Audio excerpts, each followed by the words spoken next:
Does Social Security need saving? Providing for retirees throughout the 21st century by Dimitri Papadimitriou and Randall Wray. Low growth of real wages. Fifth, growth of the nominal wage relative to inflation increases program revenues relative to costs.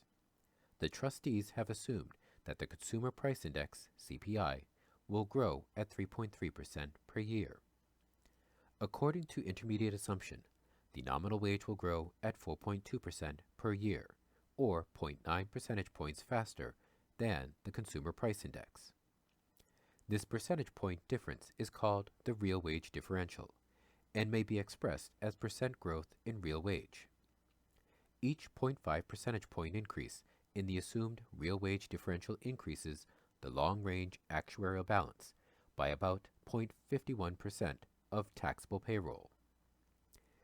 If the nominal wage were to grow at a rate of 2 percentage points above the CPI rate of inflation, a real wage differential of 2.0, the actuarial gap would be closed by over 1.1 percentage points, representing 53%.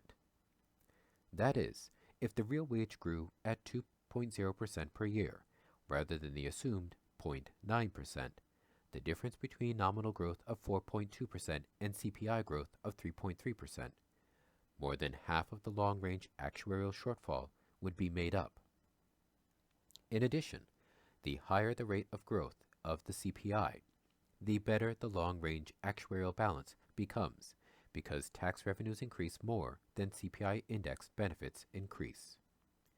Holding the real wage differential at 0.9, each percentage point increase in the CPI will increase the long-range actuarial balance by about 0.23% of taxable payroll.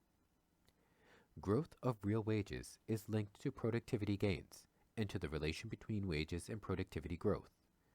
The trustees assume that productivity growth will be 1.6%, 1.3%, and 1.0% for the low, intermediate, and high projections, respectively. Interestingly, they assume that wages will grow much more slowly than productivity, that is, by 1.4%, 0.9%, and 0.4%. This is because they assume that hours worked will fall and that a larger share of worker compensation will take the form of benefits rather than wages. Fringe benefits, such as private group health insurance, private pensions, profit-sharing plans, and private group life insurance, are exempt from payroll taxes. These currently make up about 9% of employee compensation. The elimination of this exemption would increase both income and outgo by increasing the base on which benefits and taxes are calculated, but with a large net benefit for the OASDI actuarial balance. According to 1995 projections, the long-range actuarial deficit would have been reduced by 2.17 to 1.15% of payroll, that is, by nearly half, had the tax exemption for such fringe benefits been eliminated. And from the Advisory Council on Social Security, 1997. Footnote 4. Including employer-provided private group health and life insurance in OASDI taxable earnings, subject to the taxable minimum, would improve the long-range actuarial balance by 0.8%. Including employer-provided private group pension and profit-sharing contributions in OASDI taxable earnings, subject to the taxable maximum, would improve the long-range actuarial balance by 0.37%. Together, this would close 1.17 of the imbalance, well over half, from the Advisory Council on Social Security, 1997. End footnote. Productivity gains plus growth of the labor force together determine growth of real output. Given assumptions regarding low productivity growth, low population growth, and falling labor force participation rates, it is not surprising that the trustees project low growth of real output. Over the past 75 years, our economy has had an average real rate of growth of GDP equal to nearly 3.5% per year. Note that this period included the slow growth during the Great Depression and following the oil price shock of the early 1970s. The trustees project that over the next 75 years, real growth will slow to only 1.3% for the intermediate projections. As we have said, this follows from assumptions of low productivity growth and slow growth of the labor force. However, there may be an inconsistency in assuming that these two factors will, or can, both be slow. As Pigeon and Wray 1999 show, countries with the slowest growth of the labor force since 1970 have high growth of productivity, and countries with rapid labor force growth have low growth of labor productivity. For example, between 1970 and 1996, the labor forces in the United States and Canada increased by nearly 25%.